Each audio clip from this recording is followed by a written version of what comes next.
Example है आपके पास arrow and बो सिस्टम, धनुष बाण। जो धनुष बाण होता है बेटे, धनुष बाण में आप क्या करते हो, फोर्स लगाकर उसकी शेप को चेंज करते हो। धनुष बाण जो होता है आपका बो, एरो एंड बो सिस्टम, उसमें क्या करते हो, एरो लगाकर बो में। Good morning students, my name is Aarti Rana और हम क्या डिस्कस कर रहे थे, हम चैप्टर नंबर 7 क्लास 9 की साइंस बुक का chapter number 7 that is work energy and simple machine discuss कर रहे थे बेटे। अभी आज क्या डिस्कस करना है बेटे, आज हमें डिस्कस करना है पोटेंशियल एनर्जी के बारे में। ठीक है, पोटेंशियल एनर्जी के बारे में डिस्कस करेंगे। काइनेटिक एनर्जी तो पता है, kinetic energy of an object is due to its motion.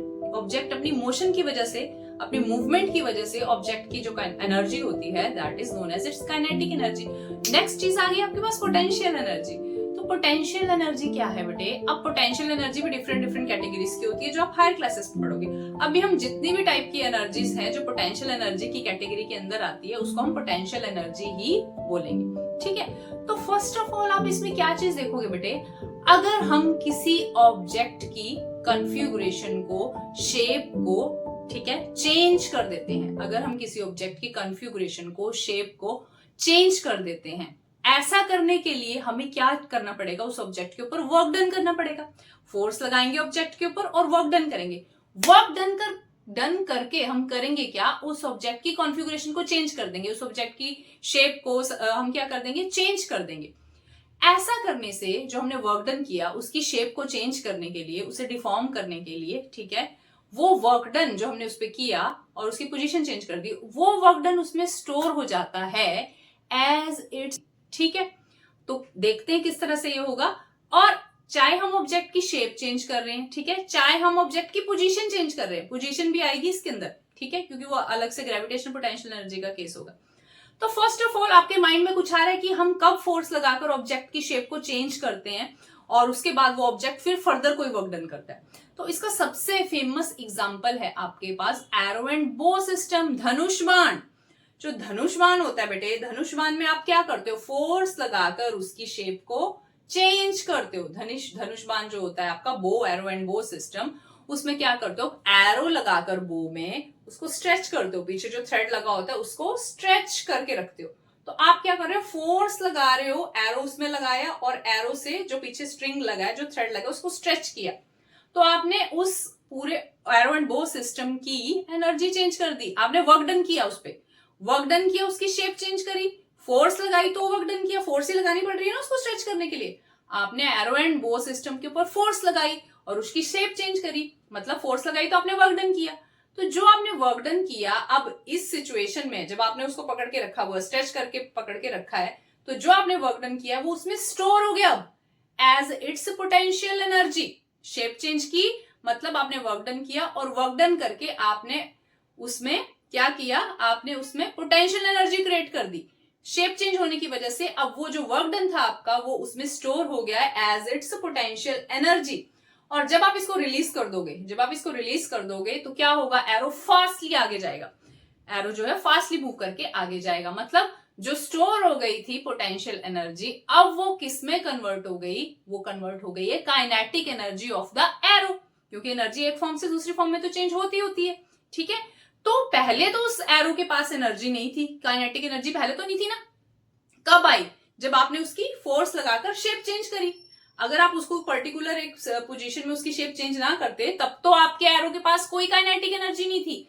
तो आपने वर्क डन किया, वर्क डन करके क्या किया, एरो को स्ट्रेच किया स्ट्रिंग के ऊपर। ठीक है, जो धनुष बाण है उसमें स्ट्रिंग लगा है, पीछे थ्रेड लगा है, बीच में एरो लगाकर आप थ्रेड के साथ उसको खींचते हो।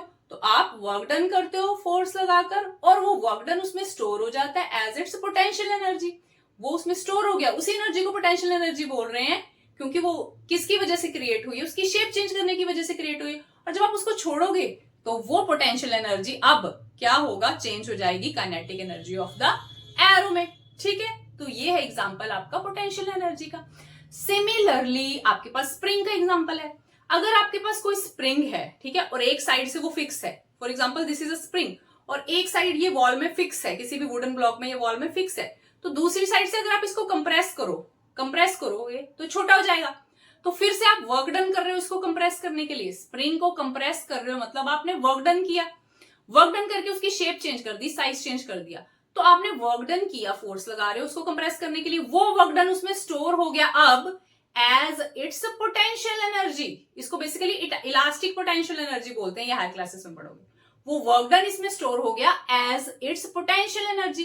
तो अब उसमें एनर्जी आ गई है, जब आप इसको रिलीज करोगे एकदम से, हाथ हटा लोगे, तो वो जोर से आगे की तरफ जो स्प्रिंग है वो ओपन हो जाएगा, खुल जाएगा, और आगे कोई ऑब्जेक्ट रखे तो उसको भी पुश कर सकता है। ठीक है, तो उसमें भी अब काइनेटिक एनर्जी आ गई। मींस शेप चेंज करने की वजह से, साइज चेंज करने की वजह से, पोजीशन भी आगे आएगा, चेंज करने की वजह से ऑब्जेक्ट्स के अंदर जो एनर्जी क्रिएट हो जाती है, that is known as its potential energy. और इसका और एक फॉर्म है, that is the gravitational potential energy. Gravitational word सुनकर कुछ याद आया? Gravity is related to the earth. Gravity किससे लिंक है? हमारी अर्थ के साथ लिंक्ड है। अर्थ जो है वो हर एक चीज को अपनी तरफ खींचती है। अगर ये पेन है यहाँ पर, इसको मैं छोड़ दूं तो नीचे जाएगा ना, कोई भी चीज ऊपर फेंकोगे आप तो वो नीचे ही आएगी। तो अर्थ हर एक चीज को अपनी तरफ ही अट्रैक्ट करती है। अब किसी भी ऑब्जेक्ट की ग्रेविटेशनल पोटेंशियल एनर्जी 0 मानी जाती है अगर उस ऑब्जेक्ट को अर्थ पे रखते हम। अगर अर्थ के ऊपर ऑब्जेक्ट पड़ा है तब तो नहीं वो और नीचे जाएगा, वहीं का वहीं रहेगा, पोजीशन चेंज नहीं करेगा। अगर कुछ हाइट पर है तभी वो गिरकर नीचे अर्थ के ऊपर जाएगा। तो ग्राउंड के ऊपर जब कोई भी ऑब्जेक्ट है, कोई बॉल ग्राउंड के ऊपर पड़ी है या कोई भी ऑब्जेक्ट ग्राउंड के ऊपर पड़ा है, तो उस केस में उसकी पोटेंशियल एनर्जी, या स्पेसिफिकली आपने बोलना हो तो ग्रेविटेशनल पोटेंशियल एनर्जी 0 मानी जाती है। ठीक है, ग्राउंड के ऊपर पोटेंशियल एनर्जी 0 मानी जाती है। बट अगर आप उस बॉल को उठाकर ऊपर ले आओ कुछ हाइट पर, तो आपने वर्क डन किया। अब बॉल को ग्राउंड से उठाया और आप ऊपर ले आए कुछ हाइट पर, मतलब आपने वर्क डन किया, उसको कुछ वर्टिकल डिस्टेंस कवर करवाया, फोर्स लगाई, ऑब्जेक्ट को उठाकर लेके आए बड़ी मुश्किल से ऊपर। ठीक है, यहां तक लेकर आए ऑब्जेक्ट को, कुछ डिस्टेंस उसने वर्टिकल डिस्टेंस भी कवर किया, आपने वर्क डन कर दिया, उसकी पोजीशन चेंज कर दी, यहां पर ले आए। तो अब इस पोजीशन पर फॉर एग्जांपल मार्कर है, तो अगर इसको मैंने ग्राउंड से उठाया तो इसके अंदर यहां पर जो एनर्जी है वो अब क्रिएट हो गई, स्टोर हो गई। कौन सी एनर्जी आ गई इसमें? Gravitational potential energy due to its height above the surface of earth. जब ग्राउंड पर था ये, तब तो इसकी हाइट ग्राउंड से 0 थी, बट अब मैंने इसके ऊपर फोर्स लगाई। कितनी फोर्स लगाई होगी? Is equal to its weight. जितना इसका भार है, इसको उठाने के लिए उतनी मैंने फोर्स लगाई और इसको मैं यहां पर ले आई। तो अब इसकी हाइट हो गई है कुछ ग्राउंड से, तो अब इसमें इस पोजीशन पर एनर्जी स्टोर हो गई है as its gravitational potential energy. ठीक है, पोटेंशियल एनर्जी भी बोल सकते हो। तो अगर मैं इसको छोड़ दूं तो ये गया नीचे, तो मैं इसको छोड़ दूं तो ये जाएगा नीचे ग्राउंड की तरफ। मतलब अब इसमें कौन सी एनर्जी आ गई? काइनेटिक एनर्जी आ गई। वो जो एनर्जी यहाँ पर स्टोर हो गई थी as a gravitational potential energy, वो चेंज हो गई काइनेटिक एनर्जी में, इसीलिए वो आपका ऑब्जेक्ट नीचे की तरफ गया। सो ये है हमारे पास डिफरेंट पोटेंशियल एनर्जीज। ठीक है, और आप कॉमनली इन सबको भी पोटेंशियल एनर्जी बोल सकते हो। चाहे एरो एंड बो सिस्टम में आप उसकी स्ट्रेच करके वो एनर्जी उस पर क्रिएट कर रहे हो, चाहे आप स्प्रिंग को कंप्रेस या स्ट्रेच कर एनर्जी क्रिएट कर रहे हो। स्प्रिंग को स्ट्रेच करोगे तब भी वर्क डन लगेगा ना, खींचोगे स्प्रिंग को स्ट्रेच कर दोगे। ठीक है, तो उस केस में भी आपने शेप चेंज करी तो उसमें भी एनर्जी स्टोर हो जाएगी। ठीक है, पोटेंशियल एनर्जी स्टोर हो जाएगी, क्योंकि जब छोड़ोगे स्ट्रेच स्प्रिंग को तो जोर से आगे की तरफ आएगा वो। काइनेटिक एनर्जी में फिर पोटेंशियल एनर्जी चेंज हो जाती है। और ये तीसरा केस क्या आ गया? अर्थ से जब हाइट चेंज करते हो ऑब्जेक्ट की, तो तीनों ही केसेस में जो एनर्जी आपने क्रिएट की वर्क डन करके ऑब्जेक्ट के ऊपर, that is known as its potential energy. Okay, so this is all about potential energy. Next lecture में नॉर्मल सी सिंपल सा फॉर्मूला ड्राइव करेंगे mgh फॉर पोटेंशियल एनर्जी, जो कि किससे ड्राइव होगा? Work is equal to force into displacement.